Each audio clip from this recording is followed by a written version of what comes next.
1992년 국제사회가 모여 한 가지 약속을 하는 자리가 마련된 적이 있습니다. 각국의 정상들은 이때 인류의 존속 가능성에 지대한 영향을 미치는 하나의 커다란 담론 아래 그들의 힘을 모으기로 약속합니다. 이 약속의 이름은 UNFCCC, UN 기후변화 협약의 이니셜을 딴 이름입니다. 무려 약 30년이 지났지만 우리는 여전히 같은 문제에 봉착해 있습니다. 이보다 4년 전인 1988년 UN 기후변화 정부 간 위원회에서는 지구가 뜨거워지는 현상, 즉 지구온난화라는 문제에 대한 본격적인 과학적 연구의 시작을 알렸습니다. 지구 평균 온도에 대한 조사와 이것이 해를 거듭하면서 어떤 변화의 추이를 보이는지 알아보는 프로젝트가 바로 그것이었죠. 왜 이런 변화에 주목하기로 했을까요? 이를 알아보기 위해서는 먼저 우리가 그동안 에너지 자원으로 사용했었던 화석 연료가 무엇인지에 대해서 잠시 들여다보아야 합니다. 인류의 풍요와 번영을 가져다준 아주 고마운 에너지원이 있습니다. 불입니다. 자연에서 만날 수 있는 불은 일반적으로 탄소를 바탕으로 한 유기체, 즉 탈 것이 일정한 온도 이상에서 산소와 반응하여 빛과 열을 내는 현상을 말합니다. 불의 최초 발견에 관한 명확한 문헌적 기록은 존재하지 않으나 오늘날의 문명학과 과학에서는 이 불의 발견이 인류 진화의 초석이 되었다는 것을 알려주고 있습니다. 불은 날것의 고기를 익힐 수 있기 때문에 양질의 단백질을 흡수할 수 있는 기틀을 마련했고 따뜻한 주거 환경을 만들었으며 어둠으로부터의 두려움을 쫓아내기도, 맹수로부터의 보호장치로 사용되기도 했죠.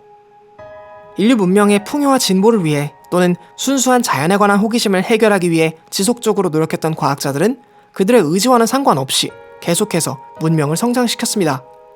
불을 통해 만들어진 열은 어느새 동력으로 변할 수 있게 되었고 동력은 전기를 만드는 재료가 되어주었죠. 덕분에 오늘날까지 인류의 주요 에너지원은 불과 전기로 이루어져 있음을 알 수 있습니다. 여전히 땅에서, 하늘에서, 그리고 바다에서 연료를 태워가며 물자와 사람을 운반하는 교통수단을 포함하여 지금 이 순간에도 이 영상을 볼 수 있도록 만들어주는 배터리는 물론 주변 곳곳에서 확인할 수 있는 전기로 작동하는 장치들을 우리는 만나볼 수 있는데 이들은 모두 에너지를 우리에게 필요한 형태로 전환시켜 활용할 수 있게 만드는 도구들입니다. 원래 생명이라는 게 에너지 없인 하루도 살 수 없다지만 특히 호모사피엔스인 우리들의 경우에는 더욱더 그런 것 같습니다. 생체를 움직일 때에도 우리는 에너지를 필요로 합니다. 일반적으로 우리나라는 곡물들 중 하나인 쌀을 익힌 형태, 즉 밥을 주식으로 에너지를 공급받고 있죠. 밥을 이루는 주요 성분은 탄수화물인데 이 탄수화물도 대표적인 유기물들 중 하나입니다. 모든 유기물들이 그렇듯 이 쌀도 태우면 빛과 열, 즉 에너지를 내면서 타오르겠죠. 이러한 과정이 우리 몸속 안에서도 이 세포 속에서도 일어나는데 아주 천천히 일어나기 때문에 우리가 헐헐 타지 않는 것뿐입니다. 이러한 과정을 우리는 세포 호흡이라고 합니다. 그런데 재미있는 사실은 이렇게 유기물로부터 우리가 활용 가능한 에너지, 즉 연소나 혹은 세포 호흡을 통해 에너지를 공급받게 될 때 공통적으로 만들어지는 하나의 존재가 있다는 것입니다. 탄소와 산소가 만나면서 발생하는 이산화탄소가 바로 그 물질이죠. 무언가가 불에 타거나 혹은 생명체가 필요한 에너지를 생산하면서 살아가는 과정 속에서는 이산화탄소의 배출이 필수 불가결합니다. 그렇다면 점점 이 이산화탄소가 쌓이게 될까요? 그렇지는 않습니다. 왜냐하면 바로 이 공기 중에 이산화탄소를 먹이로 사용하여 식물들은 자신의 몸을 만들고 있기 때문입니다. 일종의 상생 순환 구조라고 할 수 있죠. 문제는 이 순환 구조로부터 벗어나 있는 인위적으로 태워 발생하는 화석연료의 사용에 있습니다.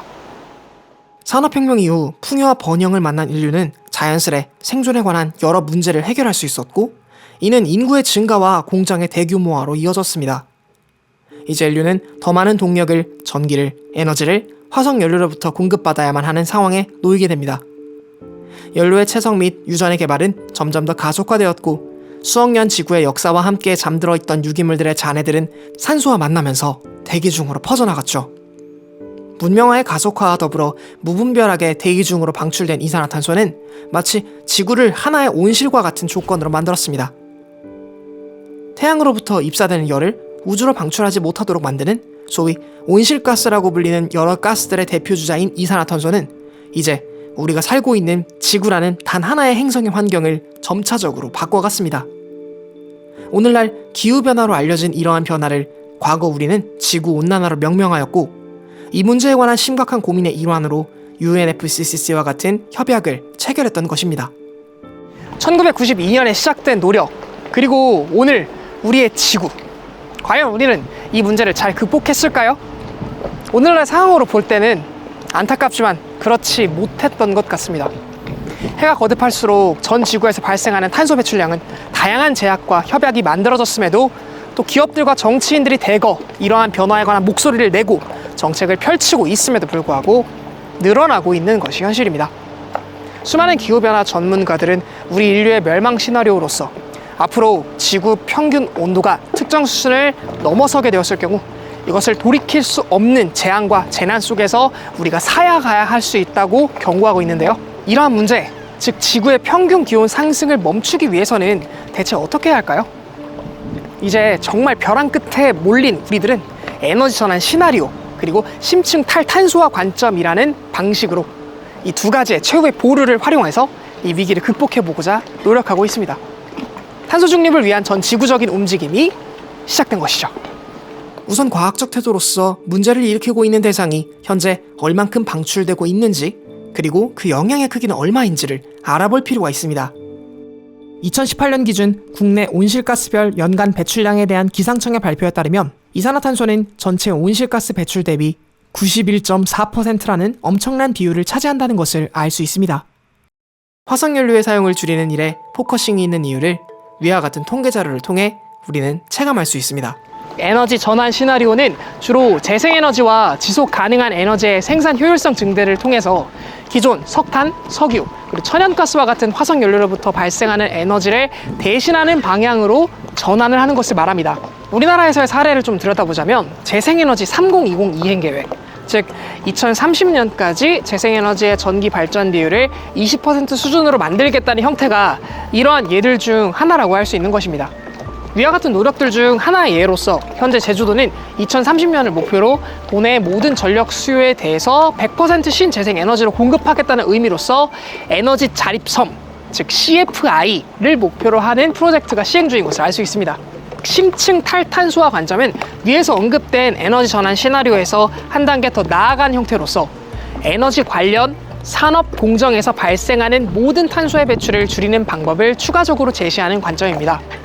역시 우리나라에서의 사례를 들여다보자면 한국형 RE100과 같은 2050년까지 기업이 사용하는 전력의 100%를 재생에너지로 사용하겠다고 선언하는 자발적 캠페인의 형태 등을 의미하고 있습니다.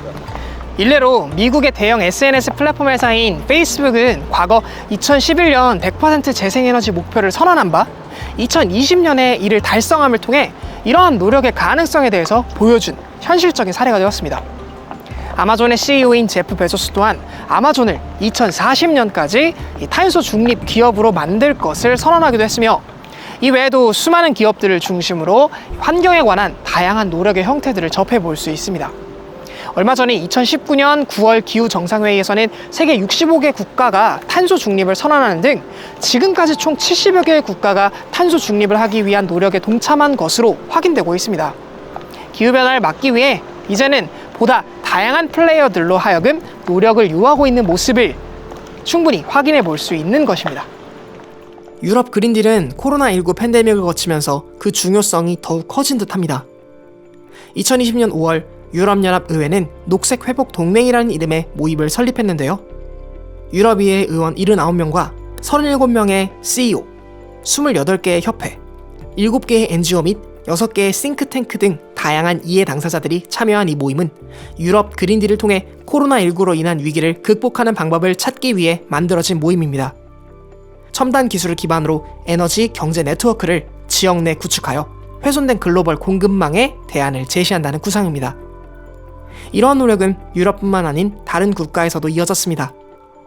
코로나19 1차 대유행이 확산되었던 2020년 초 미국의 민주당 상원의원 18명은 당 지도부에 코로나19 대응 정책에 신재생에너지 지원을 포함할 것을 요청하는 서한을 제출하기도 했습니다. 이처럼 경제회복과 기후변화 대응을 연계한다는 정책 기조는 대선에도 반영되어 바이든 캠프의 에너지 정책에 큰 영향을 줬습니다. 바이든 당선인의 인수위원회는 트럼프 대통령 시절 탈퇴한 파리협약에 복귀하는 한편 미국 내 신재생에너지 산업을 육성하고 화석연료 산업에 제동을 걸어 탄소 중립에 다가서겠다는 청사진을 내놓았습니다. 한편으로는 이러한 정책 방향을 통해 신규 일자리를 만들어 실업 문제에도 대응하겠다는 계획입니다.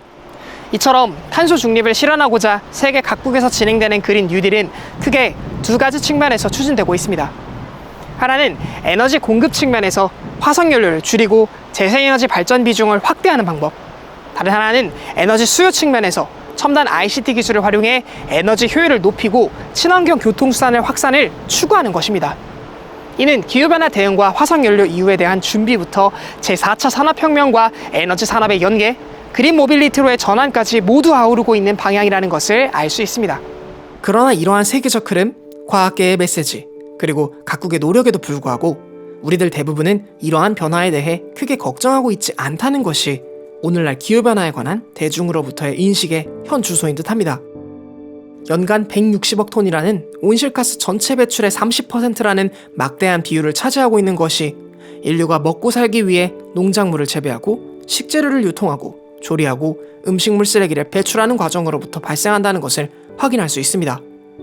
농지를 마련하기 위한 숲의 파괴부터 비료의 생산, 논에서 발생하는 메탄가스와 함께 가축에서 나오는 분뇨와 트림, 방귀의 메탄도 그 양이 엄청나다는 것을 알 수 있죠.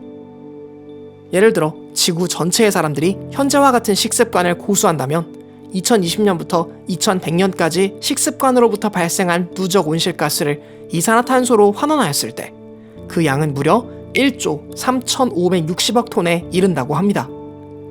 이는 연평균으로 계산해보면 해마다 170억 톤으로 추산해볼 수 있으며, 이 분석에 따르면 앞선 모든 기업과 국가적 규제의 노력이 완벽히 달성된다 하더라도 지구 전체의 평균 온도가 1.5도는 고사하고 2도 정도 상승할 것이라는 예측이 이루어지고 있습니다. 이러한 맥락을 통해 음식의 영역에서도 이 온실가스 배출량을 줄이려는 노력이 필수적임을 우리는 알 수 있을 것입니다. 그러나 안타깝게도 현실은 이와 완벽히 역행한다는 것을 알 수 있습니다.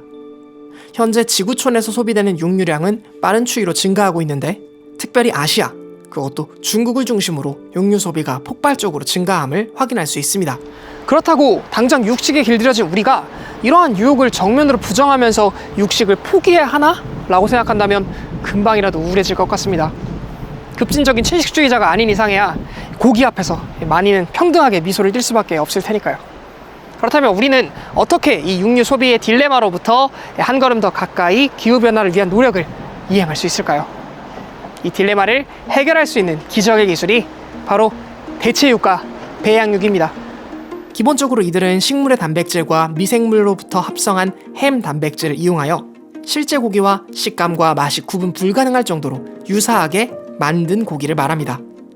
2019년 라스베이거스에서 열린 국제 소비자 가전쇼에서 임파서블 버거라는 이름으로 등장한 이 대체육을 사용한 버거는 그야말로 커다란 이슈들 중 하나였죠. 대체육은 기본적으로 식물성 단백질의 첨가물을 섞어 고기와 같은 식감과 향이 나도록 만드는 일명 가짜 고기의 형태를 말하는데요. 뿐만 아닙니다. 가축의 근육 줄기세포를 배양해 세포 덩어리를 만든 뒤 이를 키워 실제 근육 조직을 생산하는 배양육은 마치 육류를 식물처럼 키워 먹을 수 있는 환경을 구축함으로써 탄소 배출을 최소화한 형태로 육류를 즐길 수 있도록 하는 놀라운 방법을 통해 육류 소비로부터 발생하는 기후변화 문제를 해결하고자 하는 노력입니다. 그렇다면 이제 좀 더 명확하게 이야기할 수 있을 것 같습니다.